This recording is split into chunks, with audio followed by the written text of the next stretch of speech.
Students, आज हम जानेंगे परस्मै पद वर्तमान काल लिट्लकार के बारे में, जो कि धातु रूपाणी के अंतर्गत सभी आते हैं।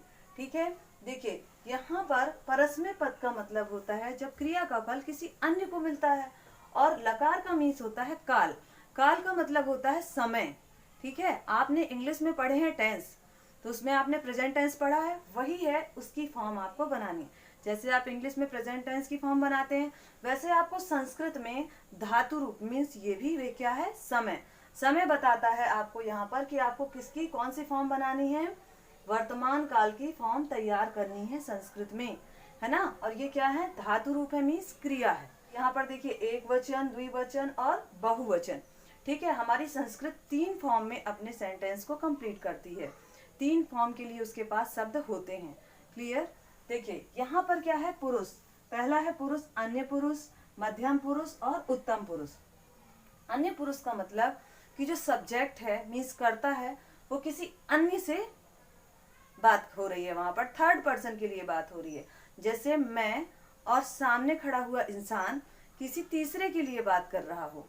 जैसे मैं बोलूं वह खेलता है, वह खेलता है मीन्स आप नहीं खेलते हो, वह खेलता है। हम आमने सामने खड़े होकर तीसरे के लिए बात कर रहे हैं। ठीक है, मध्यम पुरुष में जब हम सामने वाले से बात कर रहे हैं कि तुम खेलते हो। क्लियर।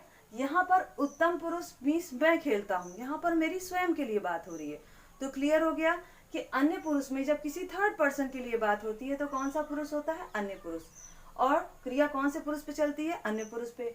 मध्यम पुरुष पे जब सामने वाले से बात हो रही है तब वहां पे क्रिया किससे हो रही है, मध्यम पुरुष पे चल रही है। और जब उत्तम पुरुष, जब क्रिया स्वयं के लिए हो रही है तो वहां पर क्या आता है, उत्तम पुरुष। क्लियर। अब देखिए यहाँ पर जो फॉर्म लगी हुई है, ये फॉर्म आप लोग एक बार इसका स्क्रीनशॉट ले लीजिए, तो इससे क्या होगा, ये फॉर्म आपको हमेशा काम आएगी। क्योंकि एक ही फॉर्म से हम हर शब्द में ये जो होता है सबके पीछे लगते हैं। जो भी वर्ड आपको दिया जाता है तो क्या होते हैं, किसी भी वर्ड के पीछे लग जाते हैं और पूरी फॉर्म को कंप्लीट कर देते हैं, और आपकी फॉर्म एकदम सही होती है। ठीक है, जैसे मैंने लिया है वहां पर पठ, तो अब मैं यहाँ लगाती हूँ अगर पठ, तो पहले आप लोग इसको सिंपल वे पे याद करिए। ती, तह और अंति। सी, थह, था, मी, वह, म। क्लियर।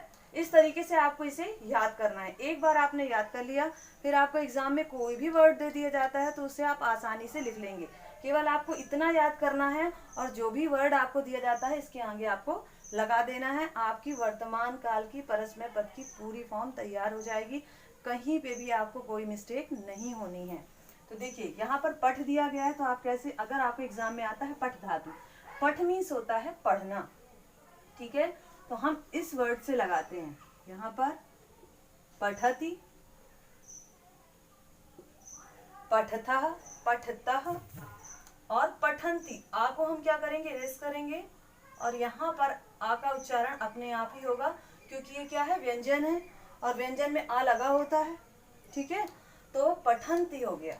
ठीक, यहाँ पर हम लगाएंगे पठसि, पठथः और पठथ, पठामि, पठावः और पठामः। इसे आसानी से याद करने के लिए देखिए, जो आपको फॉर्म लिखी हुई मिलेगी उसमें मी, वह, मा ही मिलेगा, लेकिन आपको इजी करने के लिए हम बता रही हूँ, यहाँ पर आप याद किया करिए आमी, आवह, आमह, जिसमें से आपको आ की मात्रा नहीं भूलेगी, वरना आप सब में पठ पठ लगाएंगे तो क्या हो जाएगा, आ की मात्रा आपको मिस हो जाएगी और यहाँ पर आपका मिस्टेक हो जाएगा। इसलिए कैसे याद करिए, आमी, आवह, आमह, तो आपको याद रहेगा कि पठ के साथ क्या लगाना है, आ की मात्रा। पठामी, पठावह, पठामह। अब देखिए यहाँ पर पठ धातु दी गई थी तो हमने पठ लगाया। अगर लिख दी जाती तो क्या करते, यहाँ पर लिख लगाते, लिखति, लिखतः, लिखन्ति, लिखसि, लिखथः, लिखत, लिखामि, लिखावः, लिखामः। क्लियर। मीन्स कोई भी वर्ड आपको दे दिया जाता है, अगर गच्छ दिया जाता मीन्स गम मीन्स जाना, गच्छति, गच्छतः, गच्छन्ति, गच्छसि, गच्छथः, गच्छत, गच्छामि, गच्छावः, गच्छामः। ठीक है, अब इसका मीनिंग क्या होता है ये समझिए, हिंदी में इसे क्या ट्रांसलेट करते हैं। देखिए यहाँ पर क्या है, मैंने अभी आपको बताया कि यहाँ पर अन्य पुरुष मीन्स किसी अन्य से बात होती है, तो यहाँ पर वह किसका यूज होगा, वह, और एक वचन है तो वह पढ़ता है।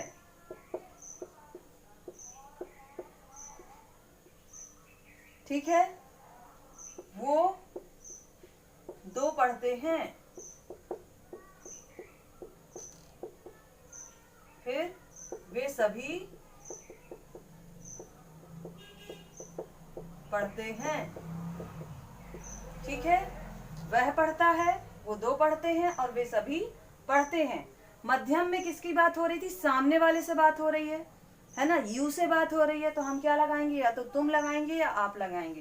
तो यहाँ पर ये तुम पढ़ते हो,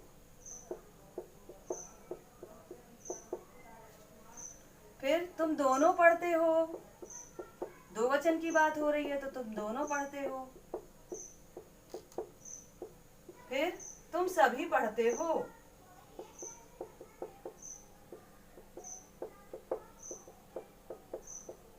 क्लियर, तुम पढ़ते हो, तुम दोनों पढ़ते हो और तुम सभी पढ़ते हो।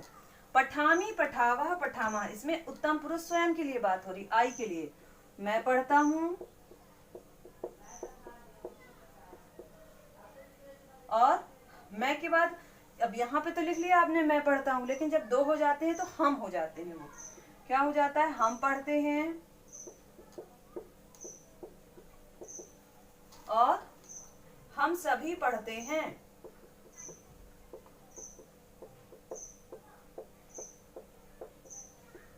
क्लियर, देखिए यहाँ पर क्या था, पठती, पठता, पठंती में वह पढ़ता है, वे दो पढ़ते हैं, या वो दो पढ़ते हैं, वो सभी पढ़ते हैं, या वे सभी पढ़ते हैं। पठसी में यू के लिए हो रहा है तो तुम पढ़ते हो, तुम दोनों पढ़ते हो, तुम सभी पढ़ते हो।